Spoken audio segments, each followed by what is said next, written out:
अगर तुम ये वीडियो रात में देख रहे हो तो एक बात याद रखना, इस कहानी के बाद तुम कभी अंधेरे में अकेले नहीं चल पाओगे, क्योंकि कुछ जगहें ऐसी होती हैं जहां इंसान नहीं बल्कि कुछ और रहता है। और ये कहानी एक ऐसे ही भूतिया महल की है जहां जाने वाले आज तक वापस नहीं आए। चार दोस्त राहुल, अमन, पूजा और नेहा एक दिन शहर की भीड़-भाड़ से दूर एक सुनसान जगह घूमने गए। शाम ढल रही थी और आसमान में अंधेरा धीरे धीरे फैल रहा था। तभी उन्हें दूर एक बहुत पुराना टूटा फूटा महल दिखाई दिया। महल के चारों तरफ पेड़ सूखे हुए थे और वहां अजीब सी खामोशी थी। पास के एक बूढ़े आदमी ने उन्हें रोका और कहा, उस महल के पास भी मत जाना, वो जगह ठीक नहीं है। लेकिन राहुल हंस पड़ा, उसे ये सब मजाक लगा और बाकी दोस्तों ने भी उसकी बात मान ली। चारों धीरे धीरे उस महल की ओर बढ़ने लगे। जैसे ही उन्होंने दरवाजा धक्का दिया, दरवाजा अपने आप खुल गया।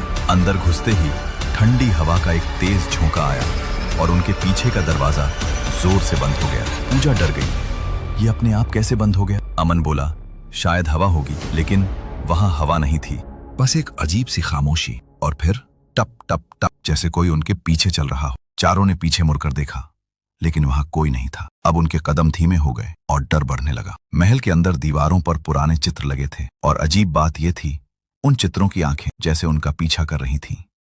नेहा डरते हुए बोली, हमें यहां से वापस चलना चाहिए। लेकिन जैसे ही वो मुड़ी, वहां कोई दरवाजा ही नहीं था, रास्ता गायब हो चुका था।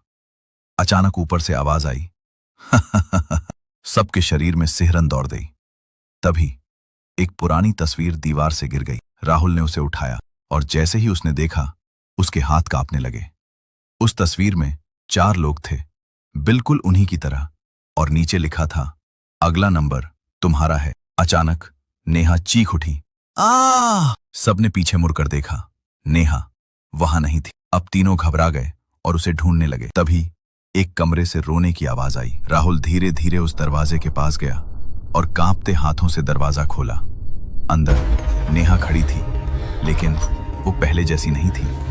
उसकी आंखें पूरी काली हो चुकी थीं और उसके चेहरे पर खून था। वो धीरे से बोली, तो तुम लोग यहाँ क्यों आए?